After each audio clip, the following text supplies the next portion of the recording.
السلام علیکم، امید ہے آپ سب خیریت سے ہوں گے۔ جس نے ہمارا چینل ابھی تک سبسکرائب نہیں کیا ان سے گزارش ہے کہ ہمارا چینل سبسکرائب کرتے ہیں۔ بسم اللہ الرحمن الرحیم۔ سب دوستوں کو الوداع کرنے کے بعد 2 گھنٹے بعد واپس آیا۔ جب وہ کمرے میں گیا تو دلاویز اس کو کمرے میں نہیں دکھی تو اس کے ماتھے پر بل پڑے۔ وہ باہر نکلا اور اس کے کمرے میں گیا جہاں دلاویز ٹھہری تھی۔ جب وہ اندر داخل ہوا تو اس کو سوتا ہوا پایا۔ وہ اس کے قریب گیا اور اس کو باہوں میں اٹھا کر وہ اپنے کمرے کی طرف چل پڑا۔ کمرے میں داخل ہو کر اس نے دروازہ بند کیا اور اس کے بستر پہ لٹایا اور خود اس کے پاس بیٹھ گیا۔ ہاتھ بڑھا کر اس کے چہرے سے بالوں کو پیچھے کیا اور اس کے خوبصورت چہرے کو نہارنے لگا۔ دل کی آواز سن کر اس نے دلاویز کے ماتھے پر بوسہ دیا اور دھیرے سے سرگوشی کی کہ میں مجبور ہوں، کاش تمہارے باپ نے ایسا نہ کیا ہوتا تو آج حالات مختلف ہوتے۔ یہ بول کر وہ باتھ روم چلا گیا۔ اس کے دماغ میں کیا چل رہا تھا کوئی نہیں جان سکتا تھا، پر اتنا ضرور جان سکتا تھا کوئی بھی کہ وہ صرف تھپڑ کا بدلہ تو نہیں لے رہا۔ دوسری طرف شیرازی صاحب پاگلوں کی طرح اپنی بیٹی کو ڈھونڈتے پھر رہے تھے۔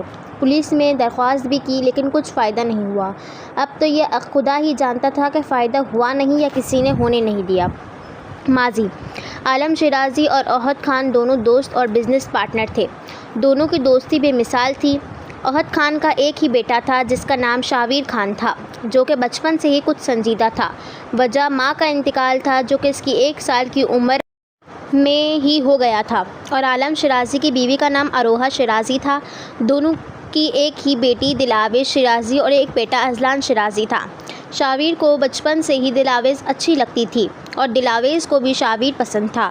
دونوں کی پسندیدگی دیکھتے ہوئے عالم اور احد نے دوستی کو رشتہ داری میں بدلنے کا فیصلہ کیا اور رشتہ پکا کر دیا۔ جب شاویر 12 اور دلاویز 7 سال کی ہوئی تو دونوں کا نکاح کر دیا گیا۔ اس سے خان اور شیرازی کی دوستی بہت گہری ہوتی چلی گئی۔ حال: وہ باتھ روم سے نہا کر صرف ٹراؤزر میں باہر آیا اور ڈریسنگ ٹیبل کے پاس آ کر اس نے باڈی اسپرے کیا اور چلتا ہوا بیڈ کی طرف آیا، لیٹا اور دلاویز کو قریب کر کے پورا اپنی باہوں میں بھینچا اور ماتھے پر بوسہ دے کر آنکھیں بند کی۔ آج اس کو سکون کی نیند آنے والی تھی کیونکہ اس کی محبت، اس کا جنون اس کی باہوں میں تھا۔ Next part uploaded soon. Till then, share this amazing story with your family and friends and subscribe my channel. Thank you.